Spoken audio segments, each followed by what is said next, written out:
আসসালামু আলাইকুম। ইউরেনিয়াম একাডেমিতে সবাইকে স্বাগতম। তো আজকে আমরা mechanics and properties of matter এই সাবজেক্টের তৃতীয় অধ্যায় শুরু করব। তো তৃতীয় অধ্যায়ের খুবই গুরুত্বপূর্ণ একটা কোশ্চেন, সেটা হচ্ছে যে রৈখিক ভরবেগের নিত্যতা বা সংরক্ষণ সূত্র প্রতিপাদন করো। তো আমরা প্রথমেই দেখি যে রৈখিক ভরবেগের নিত্যতা আসলে কি। তো দেখো, এটা আমি লিখে নিয়েছি।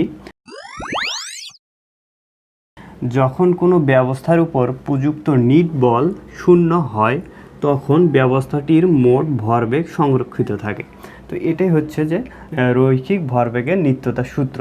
তো দেখো, এই সূত্রটা আমরা কিভাবে প্রমাণ করতে পারি, তার জন্য এইরকম একটা আমাদের চিত্র এঁকে নিতে হবে। তো দেখো, এখানে দুইটি বস্তু পরস্পর মুখোমুখি হচ্ছে, তারপরে চিত্রে দেখতে পাচ্ছি যে আমরা বস্তু দুইটি সংঘর্ষ হইল এবং সংঘর্ষের পর বস্তু দুইটি বিপরীত দিকে ফিরে যাচ্ছে।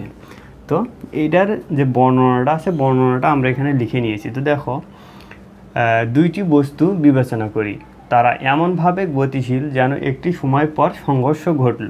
তো দেখো, একটি সময় পর কিন্তু সংঘর্ষ ঘটেছে। তো দেখো, প্রথম বস্তুর উপর দ্বিতীয় বস্তুর প্রযুক্ত বল হচ্ছে F1। তো এই প্রথম বস্তুটার উপরে যে দ্বিতীয় বস্তুর বল প্রয়োগ করেছে সেটা হচ্ছে আমাদের F1 বল। তো আমরা এখানে লিখে নিই F1, এবং দ্বিতীয় বস্তুর উপর প্রথম বস্তুর প্রযুক্ত বল হচ্ছে আমাদের F2। তো এখানে হচ্ছে F2 বল প্রয়োগ করছে এই M1 বস্তুটা M2 বস্তুর উপর। তো দেখো, এবার ধরা যাক টি সময় পর বস্তুদ্বয়ের ভরবেগ P1 ও P2 হয়। তো সংঘর্ষের পর টি সময় পর এই বস্তুদ্বয়ের ভরবেগ হলো P1 এবং P2, ভরবেগ সংঘর্ষের পরে।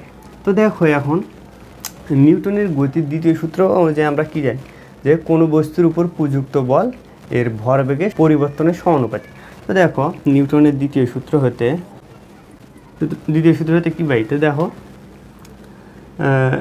প্রথমে আমরা এফ বলের ক্ষেত্রে চিন্তা করি। তো F1 ইজ ইকুয়াল টু হবে কিন্তু আমাদের dP1/dt। তো দেখো, dP1/dt কিন্তু আমরা পেয়ে গেলাম। তো এরপর দেখো, F2 বলের ক্ষেত্রে F1 বল এবং F2 বলের ক্ষেত্রেও কিন্তু আমরা পাবো, দেখো F2 is equal to dP2/dt। তো এটা কিন্তু আমরা নিউটনের গতির দ্বিতীয় সূত্র থেকে পাই। তো এখন দেখো, এখানে যেহেতু আমাদের দুইটা বস্তু পরস্পরের সাথে সংঘর্ষ করছে এবং পরস্পর থেকে বিচ্ছিন্ন হয়ে বা দূরে চলে গেছে। তো দেখো, এখানে কিন্তু নিউটনের তৃতীয় সূত্র কিন্তু কাজ করছে। দেখো, এই বস্তু M2 বস্তু M1 বস্তুর উপরে যে বল প্রয়োগ করছে, সেই একই মাত্রার বল কিন্তু M1 বস্তু M2 বস্তুর উপর প্রয়োগ করছে, সেই জন্য কিন্তু এরা বিপরীত দিকে চলে গেছে। তো দেখো, নিউটনের গতির তৃতীয় সূত্র থেকে কিন্তু আমরা জানি যে প্রত্যেক ক্রিয়ারই একটি সমান ও বিপরীত প্রতিক্রিয়া আছে। তো আমরা যদি এটা লিখে ফেলি, নিউটনের তৃতীয় সূত্র হতে, তো দেখো, যদি আমরা F1 বলকে যদি আমাদের সামন দিকে যে বল প্রয়োগ করছে সেটা ধরি, এবং F2 বলকে যদি তার বিপরীত দিকে যে ক্রিয়াটা হয়েছে সেই ক্রিয়াটা আমরা ধরি, তাহলে দেখো F1 is equal to minus F2 কিন্তু হবে, কারণ সমান ও বিপরীতমুখী হবে। তো দেখো, এটা সমান হয়েছে এবং বিপরীতমুখী যেহেতু হয়েছে সেই জন্য আমরা মাইনাস চিহ্নটা কিন্তু দিয়ে নিয়েছি। তো দেখো, এখন যদি আমরা F1 এটাকে এই পাশে নিয়ে আসি, F1 plus F2 is equal to হচ্ছে আমাদের 0। তো দেখো, F1 plus F2 is equal to 0 হয়ে গেল। তো দেখো, এখানে কিন্তু আমাদের সত্যটা কিন্তু মিলে গেছে। দেখো, কোনো ব্যবস্থার উপরে প্রযুক্ত নিট বল শূন্য হয়েছে। দেখো, এখানে যে নিট বল কিন্তু শূন্য হয়েছে। তাহলে কিন্তু ওই ব্যবস্থাটি মোট ভরবেগও সংরক্ষিত থাকবে।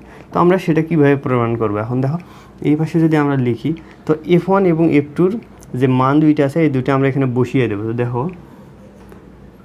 dP1/dt প্লাস dP2/dt, তো এটা ইজ ইকুয়াল টু আমাদের 0। তো এখন দেখো, এখান থেকে কিন্তু ddt কিন্তু আমরা কমন নিয়ে ফেলতে পারি। তো দেখো, dt যদি আমরা কমন নিই তাহলে থাকবে P1 plus P2 is equal to আমাদের 0। তো দেখো, P1 প্লাস P2 কী নির্দেশ করছে? সংঘর্ষের পরে এই বস্তু এবং এই বস্তুর ভরবেগ।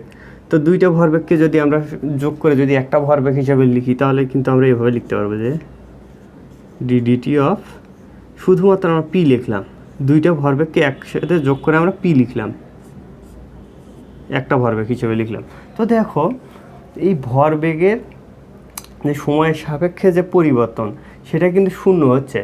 আবার আমরা কি জানি, কোনো একটা কনস্ট্যান্ট বা কোনো একটা ধ্রুবক মানকে যখন আমরা ডিফারেন্সিয়েট করি, যে কোনো একটা চলকের সাপেক্ষে কনস্ট্যান্টকে ডিফারেন্সিয়েট করলে কিন্তু আমরা 0 পাই। তো দেখো কনস্ট্যান্টকে ডিফারেন্সিয়েট করলে আমরা 0 পাচ্ছি, আবার পিকে ডিফারেন্সিয়েট করলে আমরা 0 পাচ্ছি।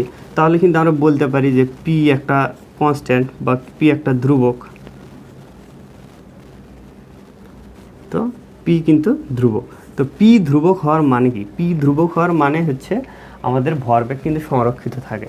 তো পি যেহেতু ধ্রুবক সেহেতু আমরা বলতে পারি ভরবেগও সংরক্ষিত থাকে। তো আমরা এখানে লিখতে পারি যে ভরবেগ সংরক্ষিত থাকে। তো এখন দেখো এই পি যেহেতু ধ্রুবক থাকলো, তাহলে এই সংঘর্ষের আগে যে ভরবেগ ছিল পি, এটা যদি আমরা ধরি পি ইনিশিয়াল, এবং ভরবেগের পরে যে সংঘর্ষের পরে যে ভরবেগ সেটাকে যদি আমরা পি ফাইনাল ধরি, তো দেখো P initial is equal to P final হবে।